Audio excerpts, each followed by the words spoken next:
আমার নাম তুলি। আমি আজ আমার জীবনের সত্যি ঘটনা তোমাদের সামনে বলবো। আমার বয়স তখন মাত্র 18। আমি তখনও পড়াশোনা করছিলাম। হঠাৎ একদিন বাবা মা জানালেন আমার বিয়ে ঠিক হয়ে গেছে। আমি কিছুতেই রাজি ছিলাম না। আমি বলেছিলাম আমি এখন বিয়ে করতে চাই না, আমি পড়াশোনা করব। আমাকে এত তাড়াতাড়ি তোমরা বিয়ে দিও না। অনেক কান্নাকাটি করেছিলাম তাদের হাত পা ধরে। কিন্তু আমার বাবা মা খুব লোভী ছিল। টাকার জন্য তারা আমার কান্না শুনল না। জোর করে আমাকে এক বড়লোক ব্যবসায়ীর সঙ্গে বিয়ে দিল। তার বয়স ছিল 37 বছর। বিয়ের পর থেকেই বুঝলাম আমার জীবনটা ভুল পথে চলে গেছে। আমার স্বামী শুধু ব্যবসা আর টাকার চিন্তায় ব্যস্ত। আমার প্রতি কোনো সময়, কোনো মমতা, কোনো যত্নই ছিল না। আমি তখনই বুঝেছিলাম আমার সংসার হবে একেবারে শূন্য। আমার বিয়ের পর 10টা বছর কেটে গেছে। এখন আমার বয়স 28। এই 10 বছরে আমি বুঝেছি স্বামী আমাকে কোনোদিনই বোঝেনি। ব্যবসার কাজে উনি সবসময় বাইরে থাকেন, কখনো বিদেশে আবার কখনো দেশে। আমি একা ফ্ল্যাটে দিন কাটাই। সবচেয়ে বড় কষ্টটা অন্য জায়গায়।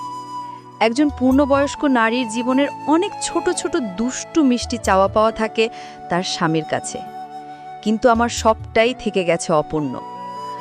আমার স্বামীর বয়স এখন 47, যৌবন প্রায় শেষ, আর আমার বয়স 28।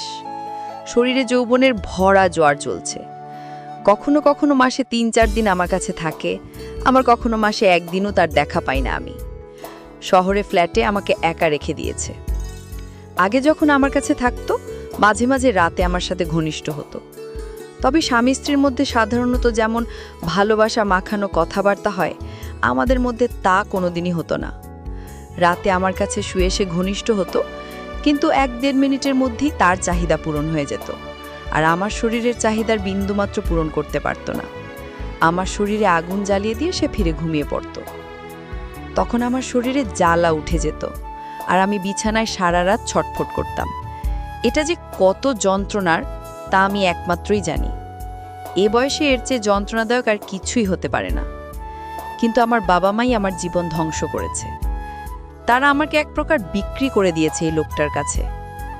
একা থেকে থেকে আমার ভেতরে যেন ঝড় বইতে শুরু করলো। শরীরে যৌবনের জোয়ার এসেছে প্রবলভাবে, কিন্তু পাশে কেউ নেই। একদিন বিকেলে দরজায় কলিং বেল বাজলো। আমি দরজা খুলে দেখি এক ভদ্র চেহারার তরুণ দাঁড়িয়ে আছে। মুখে লাজুক হাসি, চোখে ভরপুর কৌতূহল। সে বলল, বৌদি, এখানে কি কোনো ফ্ল্যাট ভাড়া হবে? আমি নতুন এসেছি পড়াশোনার জন্য, কোথাও থাকার জায়গা পাচ্ছি না। আমি এক মুহূর্ত তাকে দেখলাম। মনে হলো ছেলেটার কথার ভেতর এক ধরনের সরলতা আছে। হঠাৎ মনে পড়ল আমাদের 3তলা বাড়ির ওপরের ফ্ল্যাটটা খালি আছে। আমি বললাম, হ্যাঁ, ওপরের ফ্ল্যাটটা খালি আছে, চাইলে থাকতে পারো। ছেলেটার মুখে তখন একরাশ স্বস্তি ছড়িয়ে পড়ল। কিছুক্ষণ পরেই সে সেখানে উঠে গেল। এখনই 3তলা বাড়িতে আমি মাঝের ফ্ল্যাটে একা থাকি, ওপরের ফ্ল্যাটে নতুন সেই ছেলেটা, আর নিচে আরেকটা পরিবার। ছেলেটা আমাকে সব সময় বৌদি বলে ডাকে, আর আমিও তাকে ভাইয়ের মতো দেউর বলে সম্বোধন করি। একদিন দুপুরে আমি স্নান করতে গিয়েছিলাম। হঠাৎ করে পা পিছলে পড়ে গেলাম বাথরুমে, আর প্রচণ্ড ব্যথা পেয়ে চিৎকার করে উঠলাম। ওপরের ফ্ল্যাটে থাকা আমার দেউর শব্দ শুনে ছুটে নেমে এলো। দরজার বাইরে দাঁড়িয়ে সে বলল, বৌদি, আপনি ঠিক আছেন? দরজা খুলুন। আমি ব্যথায় কাঁদতে কাঁদতে কোনো মতে দরজাটার ছিটকানি খুলে দিলাম। খুলে দিয়ে বললাম, রাহুল, আমি পায়ে আর কোমরে অনেক ব্যথা পেয়েছি। রাহুল আমার এই অবস্থায় প্রথমে দ্বিধাগ্রস্ত হয়ে পড়ল। তাই সে দৌড়ে নিচের তলার একজন মহিলাকে ডাকতে গেল। কিন্তু দুর্ভাগ্যবশত ওই দিন নিচের তলায় কেউ ছিল না। তাই রাহুল ফিরে এসে আবার আমার সামনে দাঁড়ালো। সে বলে উঠল, বৌদি, আমি ওই মহিলাকে ডাকতে গিয়েছিলাম, কিন্তু ওখানে কেউ নেই। এখন আমি কি করব? আমি কাঁদতে কাঁদতে বললাম, আমাকে একটু ধরে আমার বেডরুমে নিয়ে চলো।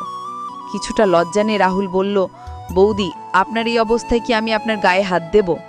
আমি বললাম, এখানে তুমি আর আমি ছাড়া আর কেউ নেই, কেউ কিছু দেখবে না। যদি তুমি আমাকে সাহায্য না করো, আমাকে এখানে এভাবেই পড়ে থাকতে হবে। তারপর রাহুল ধীরে ধীরে আমার হাত ধরে আমাকে তোলার চেষ্টা করলো, কিন্তু ব্যথায় আমি চিৎকার করে উঠলাম। আর কোনো উপায় না পেয়ে রাহুল আস্তে করে আমাকে নিজের কোলে তুলে নিল। ভেজা শরীরে কোলে উঠে আমার কষ্ট কম ছিল না, তবুও বুকের কাছে এমন কোমলতা পেলাম যে আগে কখনো অনুভব করিনি। রাহুল আমাকে বেডরুমে নিয়ে এসে শুইয়ে দিল। সে বলল, ভেজা কাপড়ে থাকলে ঠান্ডা লাগবে। এই বলে রাহুল আমার শুকনো ছায়া ব্লাউজ আর শাড়ি আমার কাছে দিয়ে বলল, আমি বাইরে অপেক্ষা করে থাকবো, তুমি পোশাক বদলে নাও।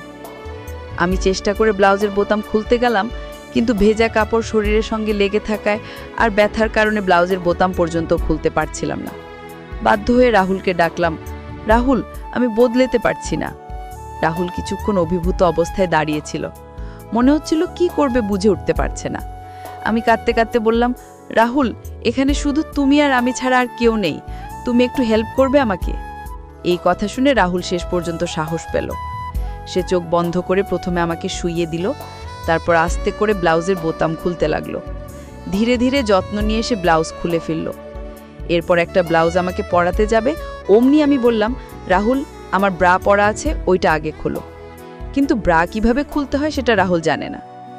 সে বলল, বৌদি, আমি ব্রা খুলতে জানি না। আমি বললাম, দেখো আমার পেছনে ব্রায়ের হুক আছে, ওইগুলো খুলে ফেলো। রাহুল আমাকে সামনে থেকে জড়িয়ে ধরে এক এক করে আমার সমস্ত হুক খুলে দিল। মুহূর্তটা ধীরে ধীরে দুজনের কাছেই খুব রোম্যান্টিক হতে শুরু করলো। এরপর চোখ বন্ধ করে আমার ব্রা রাহুল খুলে ফেলল। সবটাই সে নরমভাবে করল। এরপর একটা শুকনো ব্রা আমার ওপর পরিয়ে দিল আর একটা ব্লাউজ পরিয়ে দিল। রাহুল যতটা পারে যত্ন করে সবটা করল। আমি শুধু তার হাতের স্পর্শ আর কোমল আদরটাই অনুভব করছিলাম। ব্যথা থাকা সত্ত্বেও ভেতরে এক ধরনের শান্তি আর উষ্ণতা ঢুকতে লাগলো। তারপর রাহুল আমার সায়া খুলে নতুন সায়া পরিয়ে দিল। আমি বললাম, রাহুল, তুমি শাড়ি পরাতে পারবে না, ওখানে আমার একটা নাইটি আছে, ওইটা নিয়ে আসো। রাহুল আমার কথা মেনে নাইটি পরিয়ে দিল। পরে দেখলো আমার চুল ভিজে, টপ টপ করে জল পড়ছে। সে আমাকে নিজের বুকের কাছে টেনে নিয়ে আস্তে করে চুল মুছতে লাগলো। সবকিছুই দুর্ঘটনাজনিত ছিল, তবু দুজনের মনেই জাগছিল অচেনা এক রোম্যান্টিক অনুভূতি। আমরা দুজনে এত কাছে আসব এইটা আমরা কল্পনাও করতে পারিনি। চুল শুকিয়ে গেলে আমি স্বামীকে ফোন করার সিদ্ধান্ত নিলাম। ফোনে সবটা বলতেই স্বামী রেগে গেল। বলতে লাগলো, তুমি ঠিকমতো চলাফেরা করো না, আবার আমাকে বিরক্ত করো। নিজের কাজ নিজে করতে পারলে করো, আমার ব্যস্ততা আছে। এইসব শুনে আমি কেঁদে ফেললাম আর ফোন কেটে দিলাম। রাহুল আমার চোখের জলে হাত দিয়ে মুছে বলল, বৌদি, দাদা আপনার সাথে যে আচরণ করেছে সেটা ঠিক হয়নি। আমি সব সময় আপনার পাশে থাকব।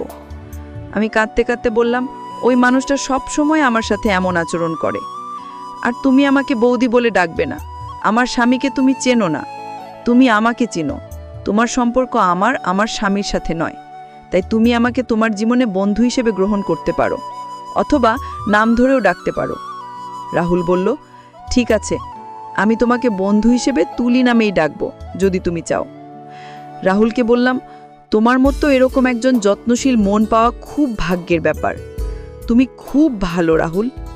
আমার জীবনটা ভগবান সম্পূর্ণ কষ্ট দিয়েই তৈরি করেছে। কষ্ট ছাড়া আমার জীবনে আর কিছুই নেই। বয়স্ক একটা লোকের সাথে আমার বাবা মা আমাকে বিয়ে দিয়েছিল। আমার স্বামীর বয়স এখন 48 হয়ে গেছে, তবু আমাকে একটা বাচ্চা উপহার দিতে পারেনি। তবু মুখ বন্ধ করে তার সাথে সংসার করে চলেছি। তবু আমার সাথে সব সময় এরকম খারাপ আচরণ করে। আমি নিঃসঙ্গতায় ভুগছি রাহুল। রাহুল বলল, আমার সাথে তুমি সব কিছু শেয়ার করতে পারো। আমি যতটা সম্ভব তোমাকে সঙ্গ দেওয়ার চেষ্টা করব। আমার সাথে সব কিছু শেয়ার করতে পারো, দুঃখ, কষ্ট, হাসির আনন্দ, মনের সমস্ত কথা। রাহুলের কথা শুনে অনেক শান্তি পেলাম আমি। রাহুল বলল, বৌদি, আপনাকে ডাক্তার দেখাতে হবে। আপনি তো যেতে পারবেন না, আমি ডাক্তার ডেকে আনছি। তারপর রাহুল ডাক্তার আনতে গেল। ডাক্তার এসে চেক আপ করে কিছু ওষুধ আর একটা মলম দিয়ে গেল। বলল, তেমন কিছু হয়নি, এই ওষুধগুলো খেলে 4-5 দিনের মধ্যে আমি সুস্থ হয়ে যাব। আর মলমটা দিনে 3 বার লাগাতে বলল। এই বলে ডাক্তার চলে গেল। রাহুল নিজের হাতে করে আমাকে দুপুরের খাবার খাইয়ে দিল আর অনেক যত্ন করে আমার মুখ ধুয়ে দিল। আমি রাহুলকে বললাম, রাহুল, একটা স্বামীর তার স্ত্রীর প্রতি যে দায়িত্ব থাকে সেটা তুমি আমার প্রতি পালন করছো। এই কথা শুনে রাহুল হা হা করে হেসে ফেলল আর আমিও হেসে ফেললাম। কিন্তু এই হাসির মধ্যে দুজনের মনেরই অনেক রোম্যান্টিক ফিলিংস হচ্ছিল। আমাকে ওষুধ খাইয়ে দিল। তারপর আমি রাহুলকে বললাম, রাহুল, তুমিও এবার দুপুরের খাবার খেয়ে নাও। রাহুল নিজের ঘরে যাচ্ছিল। আমি তখনই বললাম, রাহুল, তুমি আজকে থেকে আমার ফ্ল্যাটেই থাকবে, আর তোমার জন্য রান্নাবান্না সব কিছু আমি করব। এখন তুমি আমি যেটা রান্না করেছিলাম সেটাই খেয়ে নাও। রাহুল নানা করছিল, কিন্তু আমি তো বকা দিয়ে ওকে রাজি বানালাম। বললাম, আমার স্বামী যখন আসবে তখন তুমি অপরের ফ্ল্যাটে চলে যাও, স্বামী যখন থাকবে না তখন তুমি আমার ফ্ল্যাটেই থাকবে, কেউ টের পাবে না। বন্ধুরা, গল্পের প্রথম পর্ব এখানেই শেষ করছি আজকে। এরপর থেকে আমাদের আসল কাহিনী শুরু হলো, রাহুলের আর আমার জীবনের এক নতুন অধ্যায়। এর পরের কাহিনীগুলো শুনতে হলে চ্যানেলটাকে সাবস্ক্রাইব করে পাশে থাকুন, যাতে এর পরের পর্ব যখনই আপলোড করি তখনই সবার আগে আপনাদের কাছে পৌঁছে যায়। বন্ধুরা, প্রতিদিন এরকম বাস্তব জীবনে ঘটে যাওয়া রোম্যান্টিক এবং ভালোবাসার গল্প শুনতে চাইলে আমার রিয়ামণি চ্যানেলটাকে সাবস্ক্রাইব করুন। ভালো লাগলে ভিডিওতে লাইক করুন, আর ভিডিওটা কেমন লেগেছে তা কমেন্টে জানাতে ভুলবেন না কিন্তু। আর আপনাদের জীবনে যদি এরকম কোনো ঘটনা থাকে যেটা আপনারা ইউটিউবে গল্প আকারে শেয়ার করতে চান, তাহলে ডেসক্রিপশনে আমার জিমেইলে আমাকে জানাতে পারেন। আমি সেটা সুন্দরভাবে ইউটিউবে গল্প আকারে উপস্থাপন করব।